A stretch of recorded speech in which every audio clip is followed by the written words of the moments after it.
All right, welcome back to the JFK Assassination Audit video number 61.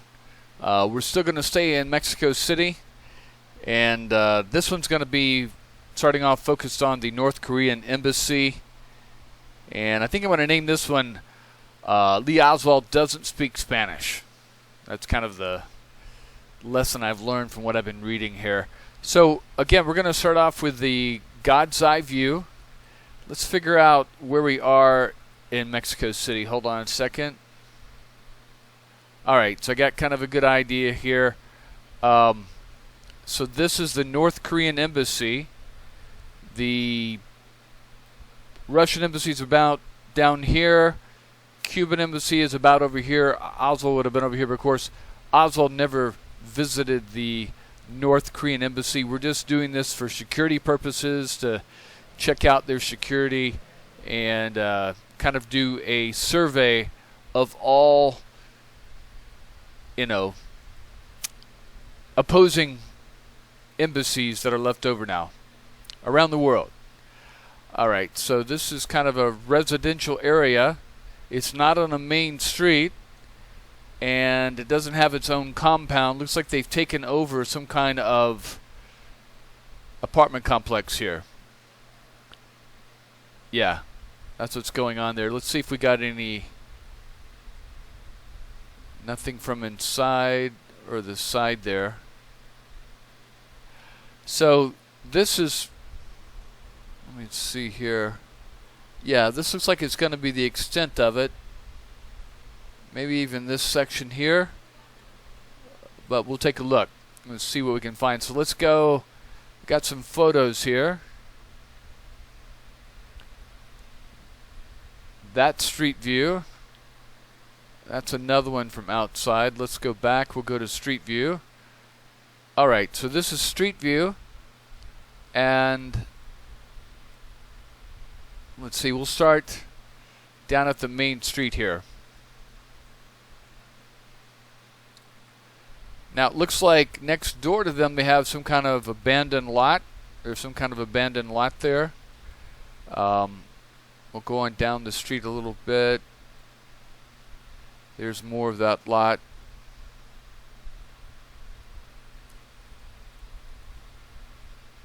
Of course, they got their little signs.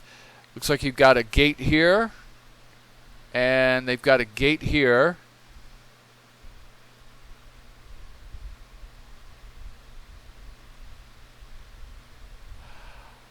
I don't know.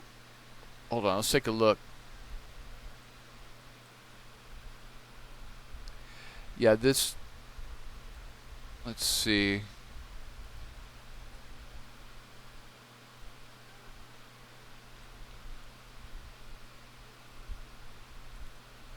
Yeah, this looks like some kind of maybe private residence.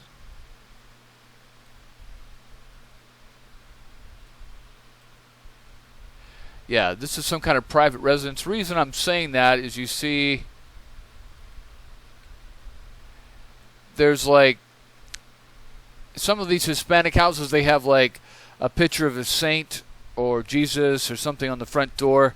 North Korea is an atheist country, so I very much doubt they're going to have something like that on there. And then you can see that their cameras are kind of facing that way too. But very modest. North Korea is not a rich country, it's a poor country. Mexico is not a high profile area, so they're not going to put as much money into Mexico as some other country that, maybe like China, are a little more high profile. So it's got kind of your standard here. You've got your garage and you've got your doorway. Let's take a look.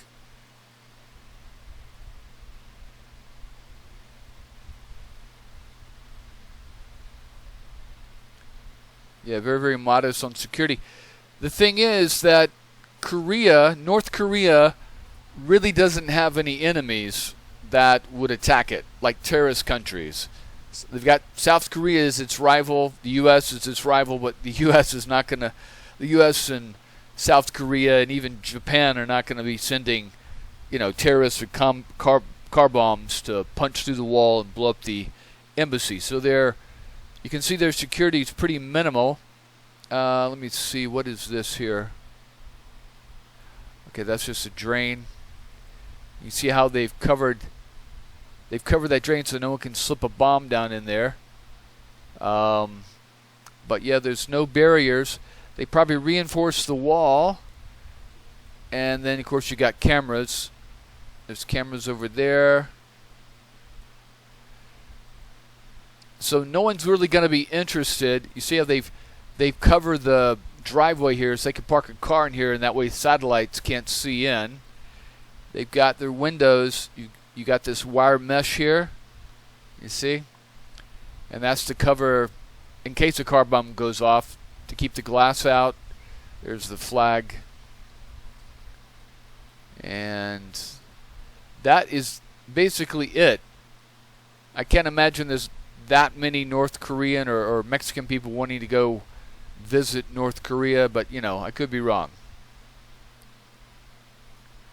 I don't know what North Korea's would be up to in Mexico City, like espionage-wise, except maybe keeping tabs on the South Korean embassy, keeping tabs on the American embassy. Let's see. We'll come back to this. Let's take a look, see how close they put their embassy to the South Korean embassy.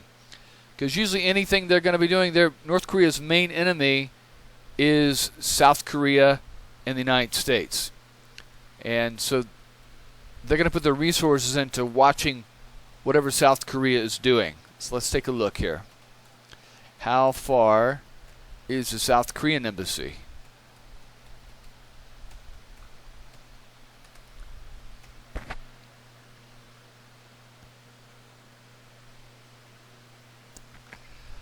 So not that far, not that close, but not that far. Just 5 kilometers. That's within monitoring distance, so that's about 3 miles. Yeah, you could actually, drive there pretty quickly if you wanted to watch anything. Now, I'm not going by Western or U.S. or Canadian or NATO allies or anyone like that, because I don't want to give anybody any ideas. Although I doubt there's nothing that I could think of in my brain that some other terrorist hasn't probably already thought of. Okay, so there's not much that I could do on that. But you got some dumb guys like the Taliban, so maybe they could learn something by watching my videos. But let me see. Hold on a second. All right, so we'll go back to the North Korean now. We've got that, and then we're going to look across the street. Now, who would be the competition or the rival of North Korea who want to monitor them? Okay, well, South Korea, of course, the U.S., and, of course, the Mexican police. So you've got this blue building here, and this is some kind of private residence there. But it wouldn't take much, for the Americans to say, hey, see how the windows are all kind of a dark black color? Hey, we'll pay half the mortgage. We'll pay a third of the mortgage if you let us stick a camera up there. And that way we can watch and monitor what's going on at the North Korean embassy. And they could do it as a joint U.S.-South Korean effect there. Or they could even use this apartment. Or maybe this building over here. But you notice how the South Koreans or the North Koreans are not too worried about security. They're not too worried about anyone attacking them. Okay? Just kind of basic, cheapo, standard, run-of-the-mill security. Not too much there.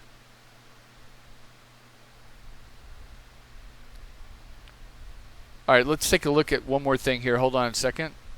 So just taking a look at the very backside of this embassy here, it looks like maybe they even extended the embassy all the way back to the opposite street there. Because you see this compound, it's got some high wires here, got pretty high fencing here.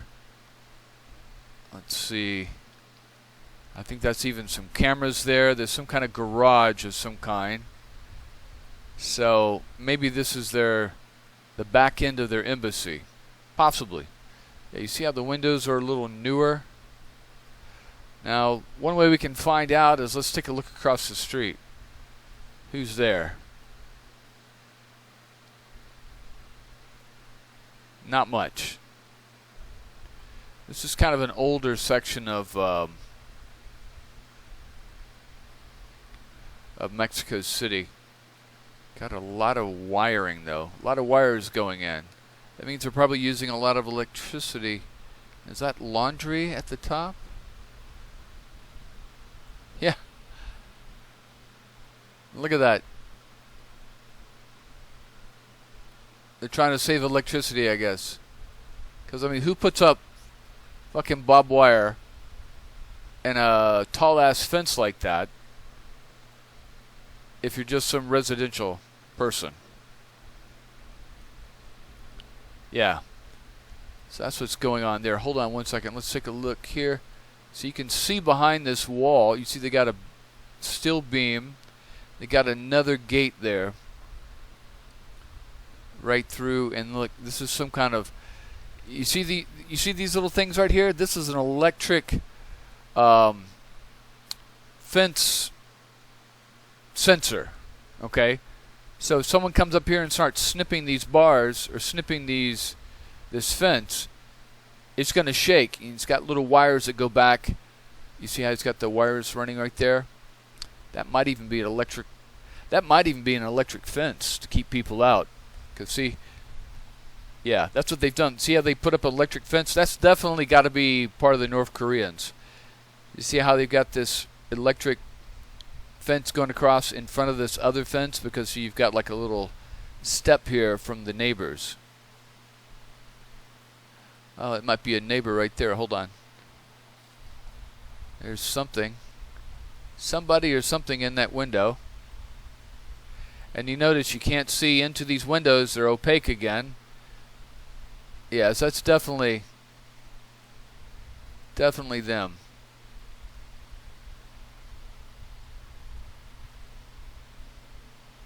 Yeah, I'd say that's the North Koreans.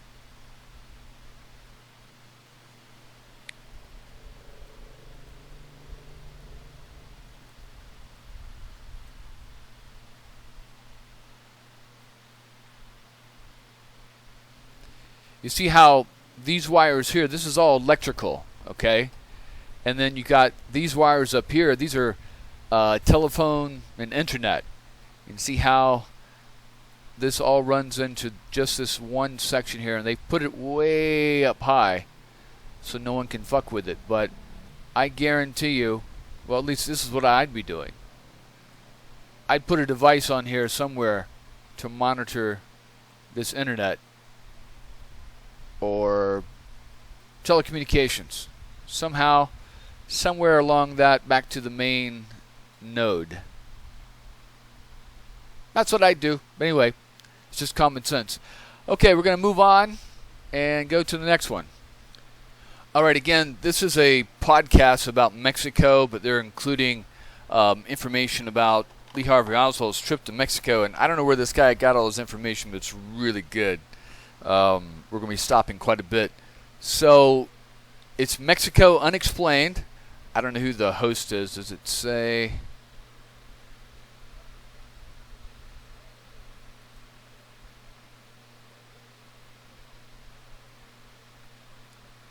Yeah, it doesn't say. But anyway, he's got some really good stuff. This document here, I want to read this document. I wish they'd make the documents a little bigger. Of course, I'm old, so my eyes, it's hard for me to see this stuff. But we got some dynamite stuff off the other document. Let's take a look at this one.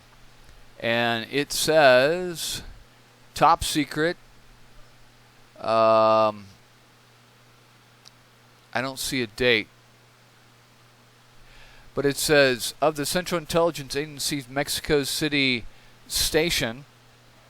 I'm just sorry, it's really hard to read. The source, Jay Liebring, stated that he had recently received a call from Sylvia Duran. A telephone tap of Liebring's telephone confirmed that Sylvia Duran had called Liebring. Liebring reported that he had visited Sylvia to renew acquaintances. Now remember, Sylvia Duran, we're going to come across her. She is the Mexican employee inside the Cuban embassy that dealt with Oswald with his visa. She basically just told him that, you can't get a visa to Cuba until it's a transit visa until you get a visa to get into the Soviet Union. Let's see. During the visit, Duran told Liebring that she had met Lee Harvey Oswald at the Cuban consulate when he applied for a visa and had dated him on several occasions. How's that possible? He was only there like 3 or 4 days. Duran admitted that she had intimate relations with Oswald. Well, that's quick. But insisted that she had no idea of his plans. Wow. Okay. In addition, Duran told Liebring that when the news of the assassination became public knowledge, the Mexican government arrested her and during the interrogation beat her until she admitted that she had had an affair with Lee Harvey Oswald. Now, see, here's the thing you got to remember about informants, confidential informants. They're working for money. Okay? So whatever they can give you, any information, the more truthful the better. But if they can get any kind of information just to get money, that's good for the informant, right? So how you vet these people is you have several different informants on the same topic or area, and then you take from the information that they say and you get a consensus. And then if someone's telling something that's way, way out there in left field, right field, then they're probably fucking lying, and how their reliability goes to shit. So I don't know about this Liebring, because I personally, we're going over the timeline, and it's only just a few days. Oswald's there. So, how's this possible? Anyway, unless Mrs. Durand is, sleeps with every guy that comes by the embassy, I guess. Let's see.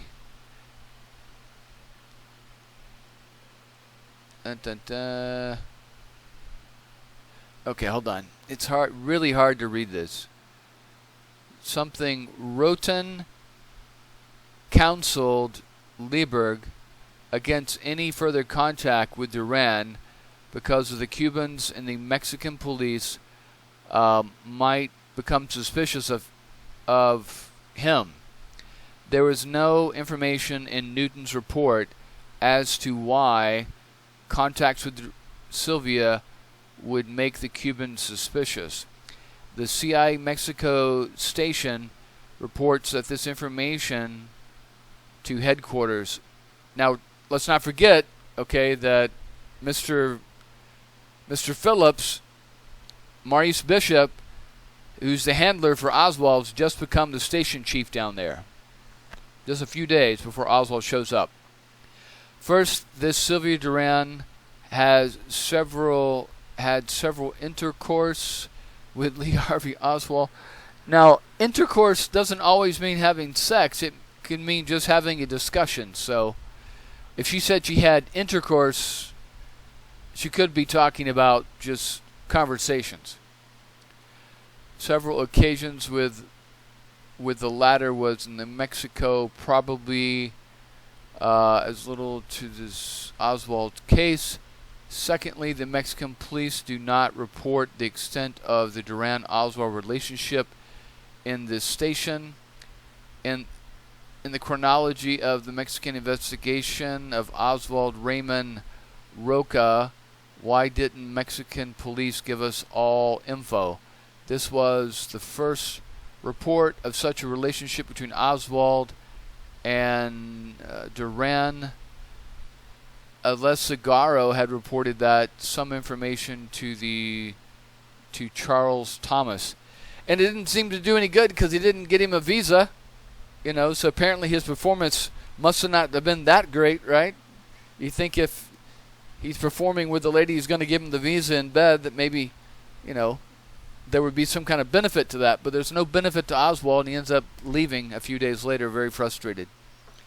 It says that the Mexican government did not disclose all the information to the in its possession of the American authorities, raised three possibilities. The Mexican government did not want to disclose that one of its citizens had an intimate relationship with the assassin of John Kennedy. Sylvia Duran was a Mexican penetration agent, apparently, in the Cuban consulate, and the Mexican government was protesting its informant, protecting its informant by minimizing the relationship with Oswald. They forgot da-da-da-da-da. Now, let's not. This is all after the fact of the assassination. Okay, so let's just think about this logically. So you got just this regular guy, regular American, comes into the Cuban embassy trying to get a transit visa through Cuba to the Soviet Union. Mrs. Duran, who's a clerk there, works there, and just mentions to him, that we can't give you a visa because the regulation says you have to get a visa from the Soviet Union first in order to qualify for a transit visa through Cuba. She doesn't know, Oswald doesn't know, Duran doesn't know, the Cubans, the Russians, the Americans, well, at least most of the Americans, except for, Maurice Bishop, doesn't know that Oswald's going to supposedly kill the president 2 months later. Okay? So there's no reason, if she's a penetration agent, okay, to be having an intimate relationship with Oswald because he's just some stupid nobody, American tourist, trying to get into Cuba. Doesn't make any sense. He's a nobody. Okay? So I think this was actually pressured out of Duran by the Mexican authorities after they tortured her, and it has nothing to do with reality. Anyway, all right, let's keep going. American president was killed. Within hours, the Dallas police apprehended Lee Harvey Oswald, a 24-year-old former U.S. Marine, and later that night charged him with the killing of the president. On Sunday, November 24th, while Oswald was being transferred to the county jail, he was shot by a man named Jack Ruby, who claimed he wanted to spare Mrs. Kennedy from the horrors of a murder trial. Yeah, there's my map Oswald again. died an hour and a half later at Parkland Memorial Hospital, the same medical facility that tried to treat Kennedy. As Oswald would never stand trial, the public would never know a complete picture of the Kennedy assassination, including why Oswald did it, if he did do it, and if he had help. Right before he was shot, Lee Harvey Oswald declared publicly that he did not do it and that he was set up as a patsy. There you go. The nation and the world mourned the president's death, and sadness quickly turned to questions. The Warren Commission was formed by President Lyndon Johnson on November 29, 1963, less than a week after the killing of Kennedy, to investigate the assassination. The commission presented its 888-page report to President Johnson on September 24, 1964, and it was released to the public 3 days later. The report concluded without absolute proof that Oswald acted alone in killing President Kennedy and that Jack Ruby acted alone in killing Oswald. The Warren Commission was not the only government-sponsored investigation into the JFK assassination. Because of public skepticism of the Commission's findings, and due to increasing concern about the lack of transparency of certain government agencies, in September of 1976, the United States House Select Committee on Assassinations was formed to look further into both the assassination of John F. Kennedy and that of Dr. Martin Luther King, Jr.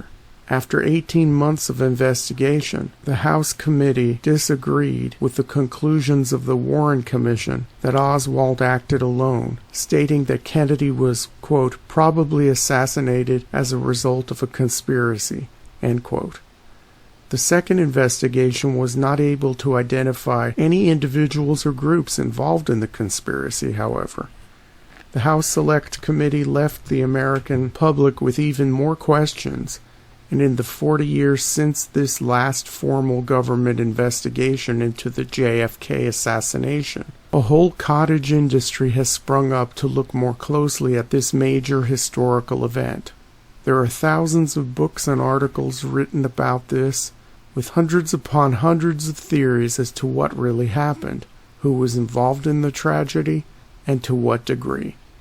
In fact, the very term conspiracy theory was popularized right after the assassination, some say, to discredit the multitudes of ideas spawned by this event. Speaking at a conference in September of 2014 titled The Warren Report and the JFK Assassination, 5 Decades of Significant Disclosures, Dan Hardaway, a young law school student who was hired as a researcher for the House Select Committee on Assassinations in the late 1970s, said this about conspiracies.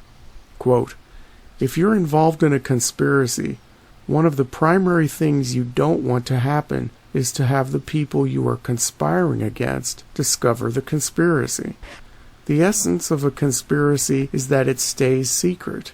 In the eventuality that information about the conspiracy should come out, the alternative that you want to do is to make it so confusing, to sow so many red herrings, plant so many false trails, to create so much disinformation that no one could be absolutely certain whether or not if there really was a conspiracy. End quote.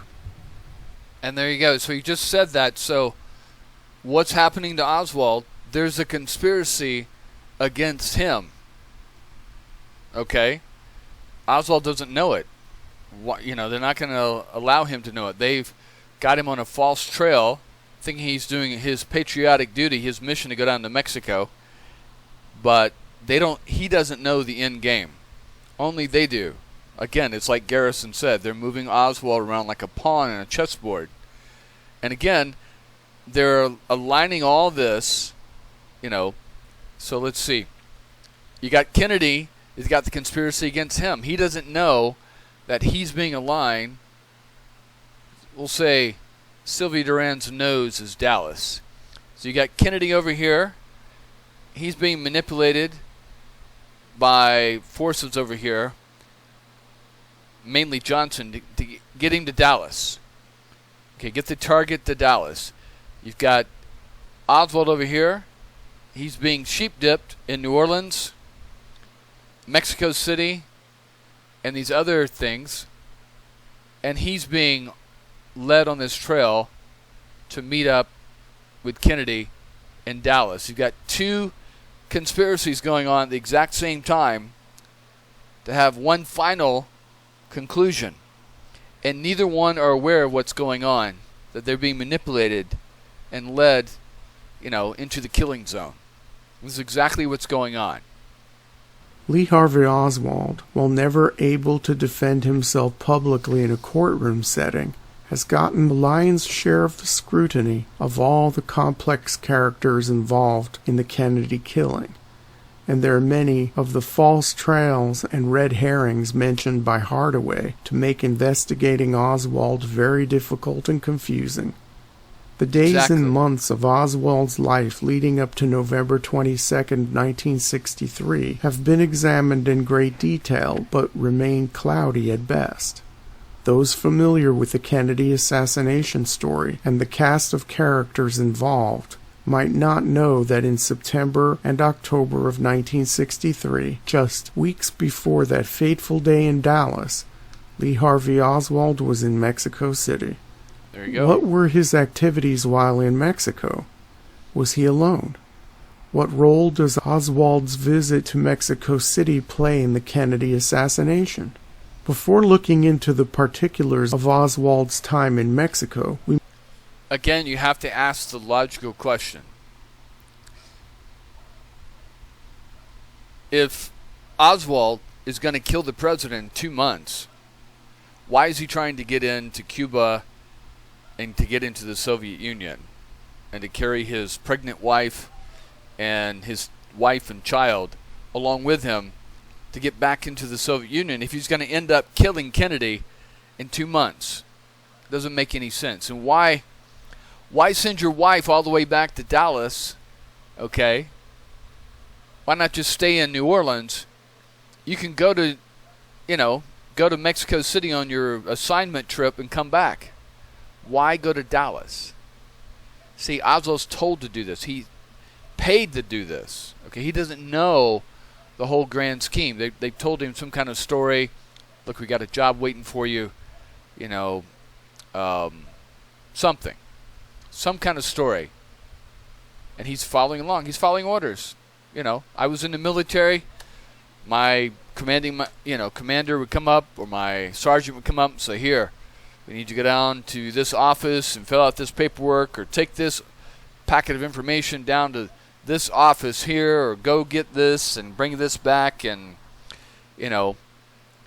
all these things. And same thing, I've worked with people, and the boss would give me some money.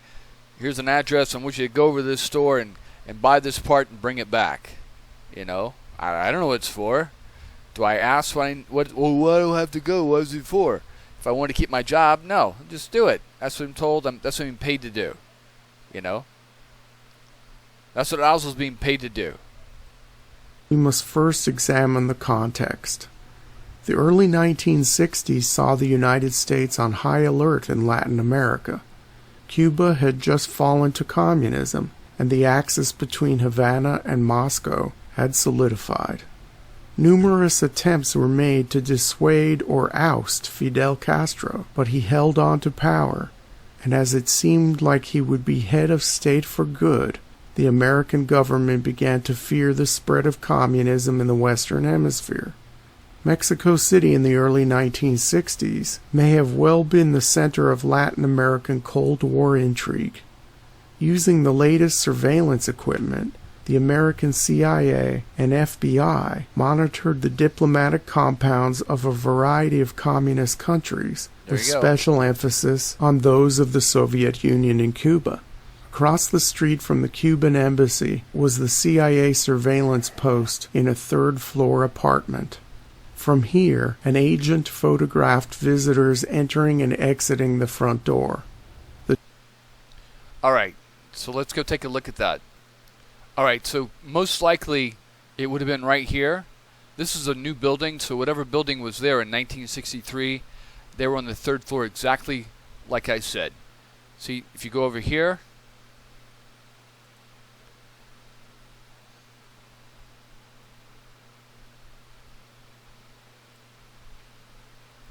I'm not sure what this place is, but there is no third floor. So, unless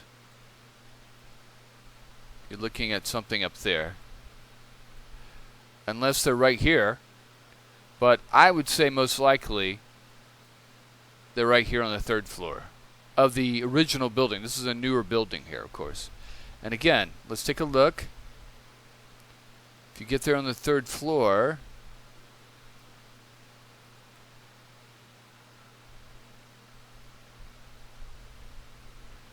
remember we have that entrance gate right here. There's the entrance gate. You see? So you got to line up with the entrance gate. You can see that right there. And you see how they've made this area clear. Let's go down a little further.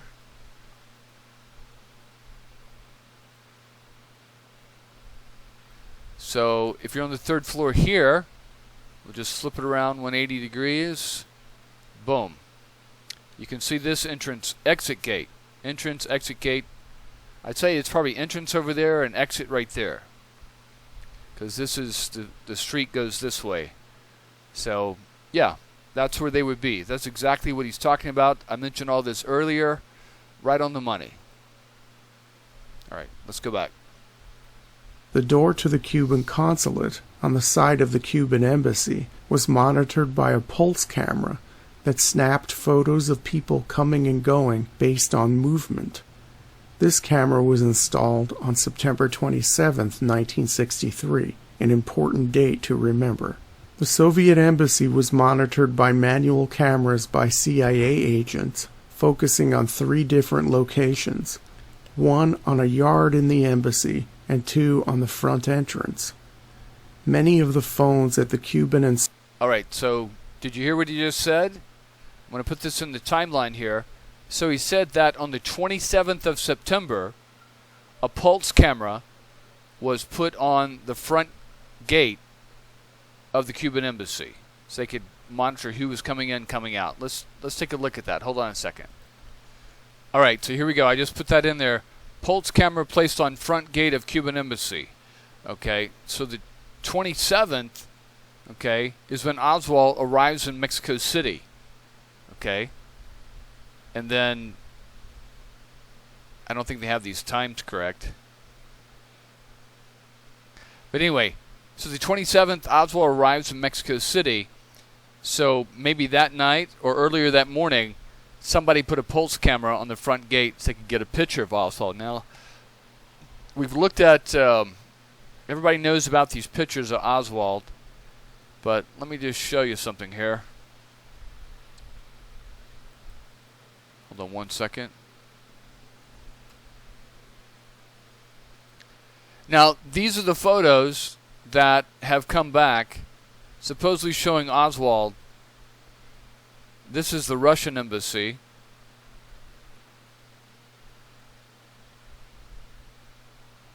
That's the Russian embassy.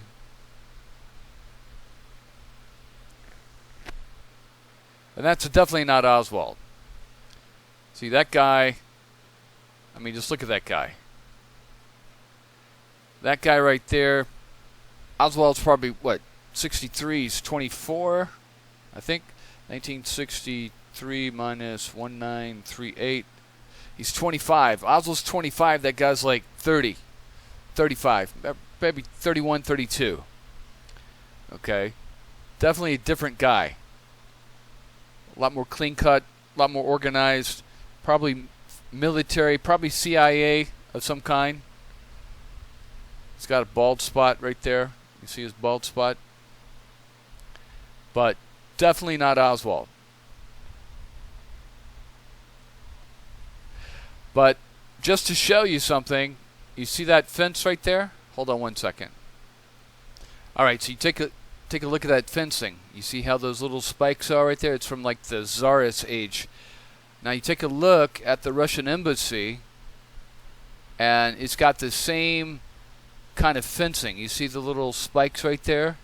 They've added a section up above, but you can see that's the same fence. He's coming right out of the gate. And you can even tell by the angle, you see right there? You see how the angle is? That's the front of the gate right there. There's the side wall. Okay, that's the side wall. You see how you see the little ledge right there, the little, whatever you call that. So he's coming through that, he just came through that door right there. Okay, they're taking pictures, snap, snap, snap, people going in, snap, snap, snap, people going out. And you can tell by the angle, you see how that, it's probably at a, let's see, if you're looking at that wall there, you're probably looking at about 6 o'clock. Okay, so now if you take a look at 6 o'clock, what I mean by 6 o'clock is if you have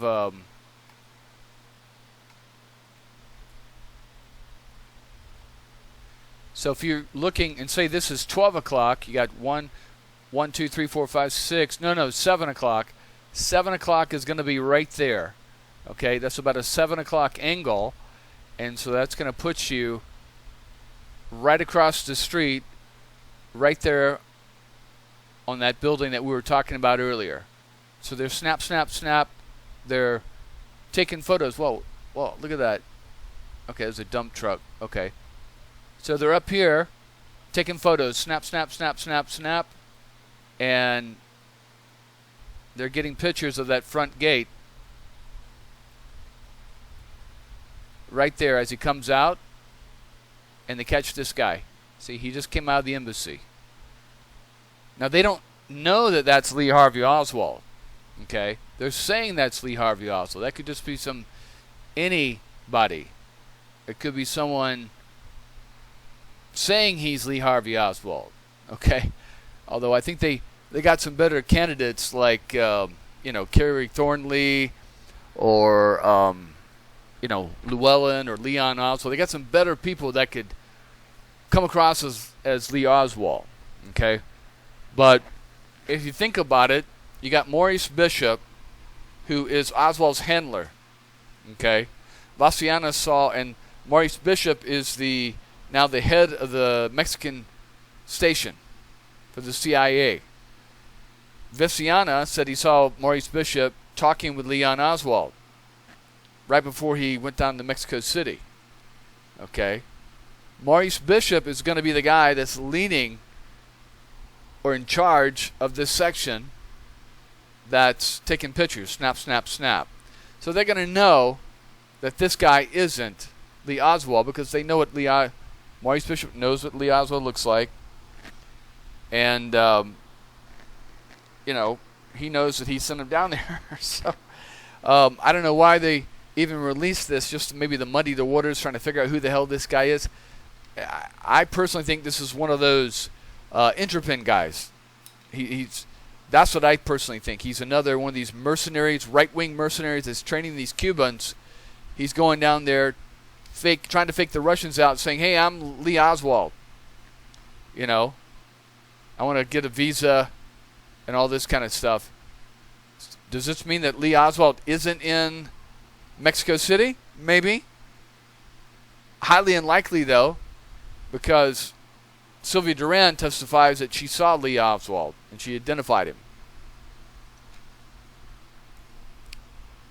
Maybe again, they're shadowing and faking out Lee Oswald. I even looked to see if this is Gadot, but it's not the same because this guy's like 35 years old. Gadot's like 55, so it's not him. So we'll keep going. Actually, no. Let's see. We'll get about 1 minute here on the podcast. Hold on a second. Soviet embassies were tapped. A total of 30 wiretaps recorded incoming and outgoing calls from the embassies. Agents at remote CIA listening posts would transcribe relevant phone conversations, whether they be in Spanish, English, or Russian, translate to English if need be, and consolidate the transcripts in what were called daily resumas. The resuma from the previous day would be on the desk of CIA Station Chief Winston Scott by 9 o'clock every morning, in addition to the video and audio surveillance of the Soviet. So there's two people in the CIA, okay, at a station. So you're going to have the station chief. He's sort of the manager. He makes sure the bills get paid, people get paid. They do background. He makes sure that people get background checks done on them. He gives people keys to apartments that they're going to be staying in. He handles the facilities. Any HR problems come up, he handles that. He handles the supplies coming from the United States. All these kinds of things. He's a liaison, with the federales. Then you're going to have special operations guy.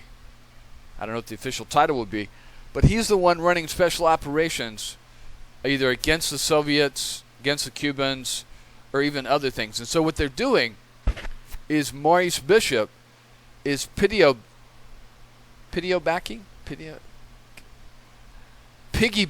Good Lord, where did I learn to speak English?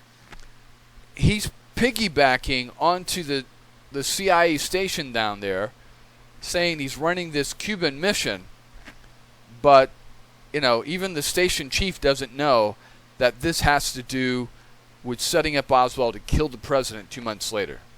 Okay, so this is why people like this guy he just mentioned would burn their fucking recordings of the tapes and say, years later that they don't have the tapes anymore. Okay, because they played a part in the assassination, but they didn't realize they were playing a part in the assassination. Again, it also says that's why I disagree with Garrison and other people that the entire CIA was involved in all this. It was right-wing elements of the CIA. Okay, there may even have been people in the CIA or the FBI or the Secret Service or the military that hated Kennedy. Okay, but also 100% would be completely opposed to and would turn in anybody that tried to kill the President of the United States. Okay? See, there's a difference there. Just because you may hate Kennedy doesn't mean you're a part of the assassination. Okay? So that's the vast difference, and it's hard for people that are not in that organization to see that and to figure that out. They just, one's guilty, they're all guilty. It's like saying, what was that guy said about, the Muslim guy said about ISIS, It's like, well, not all Muslims are involved in ISIS, but there are Muslims, there are Muslims involved in ISIS, but not all Muslims are involved in ISIS. As a matter of fact, a very, very small percentage of Muslims are involved in ISIS. Again, to say that all Muslims are terrorists involved in ISIS is the same thing as saying that all, white people are involved in the Ku Klux Klan. It's the same thing here. You've got, what you have is right-wing elements of the, not even just right-wing, Confederates of the Confederates, conspiracists of the organization that kills Kennedy that are piggybacking on top of the right-wing elements, or they're piggybacking on top of the government agencies, okay? And they're using those, and again, other people have no idea what the end game is. Nobody knows, okay? And I guarantee you, at this point in September, maybe just a couple of hundred are involved, and maybe only a handful, 12, 20 people know the end game that Oswald is going to, that Kennedy is going to be killed, okay? But anyway, so that guy that we saw coming out of there, I think he's been told, he's probably one of these anti-Castro mercenary guys working for the CIA. He's been told, go to Mexico City, do this assignment, go here, say you're Oswald, da-da-da. Who? Oswald who? It's just a name. Just use the name. Say you're trying to get a visa to Cuba. Okay, oh, yeah, okay. Well, that kind of makes sense. You see, that they're going to use that guy, and he was probably shocked when he saw his photo, going, oh, shit. But he can't say anything because he's under top secret